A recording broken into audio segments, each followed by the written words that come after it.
রাজধানীতে জোরে সোরে চলছে নির্বাচনের প্রচার। প্রত্যেক প্রার্থী যাচ্ছেন ভোটারদের দ্বারে দ্বারে, কেউ মিছিল করছেন, কেউ মাইক বাজিয়ে চালাচ্ছেন প্রচার, আবার ব্যানার ফেস্টুন টানিয়ে জানান দিচ্ছেন পছন্দের প্রার্থীর সমর্থন। বুলিংয়ের শিকার সহ ঘটেছে ডিম নিক্ষেপের ঘটনাও। নির্বাচন কমিশনকে নিরপেক্ষ থাকার অনুরোধ জানিয়েছেন প্রার্থীরা। বিস্তারিত হাকিম মাহির রিপোর্টে।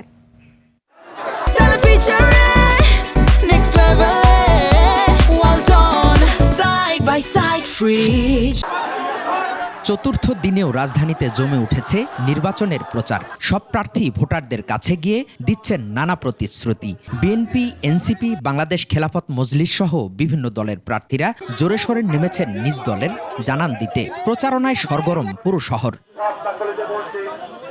ঢাকা ৮, ১০, ১৩, ১৪, ১৬ ও ১৮ নম্বর আসনেও জমে উঠেছে প্রচার। তবে দেয়ালে নেই পোস্টার, ছড়াছড়ি নেই ব্যানারের। বিএনপির প্রার্থীরা জানান নির্বিঘ্নেই চলছে তাদের প্রচার কার্যক্রম। নির্বাচন কমিশনকে নিরপেক্ষ থাকার আহ্বান জানিয়েছেন তারা।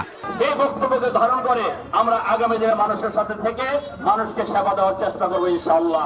তারা নিরপেক্ষ থাকবে, জনগণের ভোটের যে অবাধ রায় সেটা নিশ্চিত করবে পরিবেশগত দিক থেকে এবং কাউন্টিংয়ের দিক থেকে। এনসিপি, বাংলাদেশ খেলাফত মজলিস ও স্বতন্ত্র সহ বিভিন্ন দলের প্রার্থীরা করেছেন নানা অভিযোগ। তবে নির্বাচিত হলে সন্ত্রাস দমন সহ এলাকার উন্নয়নে কাজ করবেন তারা।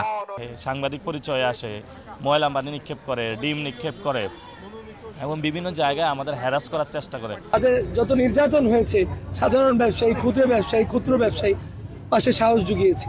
তাদের প্রতি মেসেজ একটাই, আপনি আপনার আদর্শে ঠিক থাকবেন ঠিকই, কিন্তু সেই আদর্শ বাস্তবায়নের জন্য যোগ্য ব্যক্তি যদি না হয় তাহলে এলাকার উন্নয়ন পশ্চাৎপদ রয়ে যায়।